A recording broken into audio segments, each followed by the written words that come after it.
Hello, wonderful universe. It's Jennifer here at Eureka Astrology and Healing, and today I'm going to be doing a tarot reading for the Aries new moon on April 1st, 2020.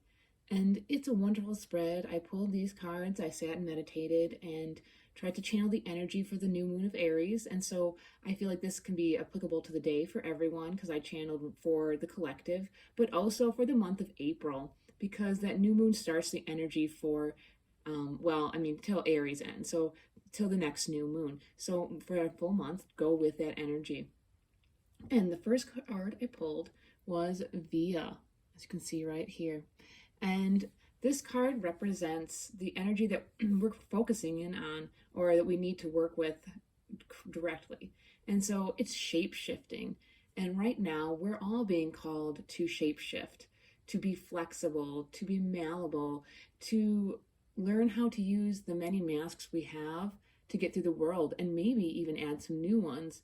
You know, when you go into a boardroom meeting, you may be wearing a business suit and speak a certain way. And then when you go out to a party at a club at night, you may be wearing a different outfit and have a different tone and different way of speaking. And those are different masks we wear. And it's not to say as you are not one or the other, that you are only one person and you're not the other. It's saying there's multiple roles and multiple ways of being that we have in us. And this is asking us to be able to tap into that and maybe incorporate some new.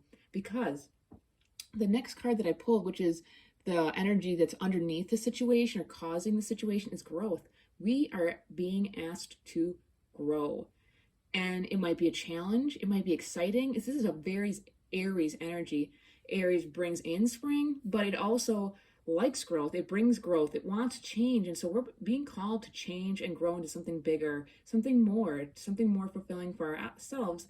And we are being asked to shape shift while we're doing this. And this could be for protection. This could be for versatility, for the way that we are growing. You just need that when you do shape shift into something else, that mask for that time being. And also, the shape-shifting card also reminds us that humans are not the only important thing. Some people will shape-shift into animals and also honor the energy, all energies around us too, while we're going through things, that there are other energies present and important in our everyday life, and how can we incorporate them and bring them into our life to grow, really, in this case. The next card here, Oshun, is sensuality. And this card is definitely much more of a Taurian or Taurus card. However, I can see what it's asking because this is the action card. And as we're growing here, this action card is asking us to tap into our senses. As we are growing, we need to be able to hear, taste, touch, smell to grow, right? To be in the world, to be an active participant. And it's also reminding us to play and to feel good. And some of these first two cards, as exciting and new as they are, sometimes can be a little bit hard or challenging or scary or sometimes even daunting, because sometimes things that are new, we don't know what's going to happen, right? Oshun is asking us to delight in our senses, and Aries really does like to delight in the senses. So it's letting us know that even though there's opportunity for big changes, which are really good, you know, it may seem a little cumbersome, so you need to make sure that you take care of your body and enjoy your body while you're going through this change. And that brings me to the next card here. And that is the card that it's something we need to passively experience.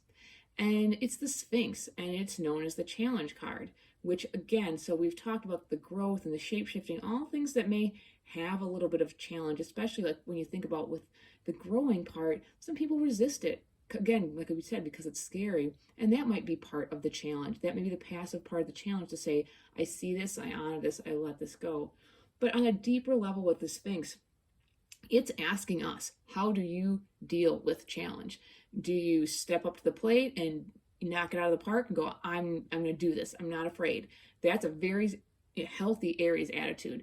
Aries loves a challenge, and it feels its best when it rises to the challenge, right? And so that's really the goal. When a challenge comes your way, step up to the plate. And this is telling us, as these things are arising, there may be some challenges, and even though this is a passive card, it's asking you still, maybe internally, this might be more of an internal process, to assess how you're dealing with these challenges, and do you need to um, create new patterns of ways of dealing with challenge. Because the harder parts of challenge, sometimes people will run away from a challenge and never step up to the plate, and then they never know, and there may be regrets about not trying to overcome, or to, if you want to say conquer, whatever it is, to rise above the challenge and move on and, like, right, grow into something new. Because that challenge causes tension, tension causes growth.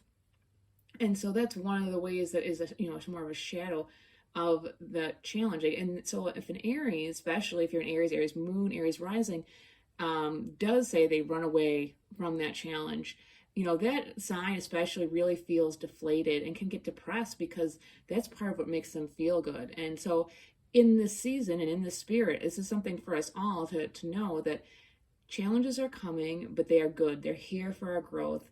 And we may be called to shapeshift and do things that are out of the norm for us, but in the end, it's good. And at its core, we have to remember still to have some play and enjoy our senses and be in our body while we're on this planet.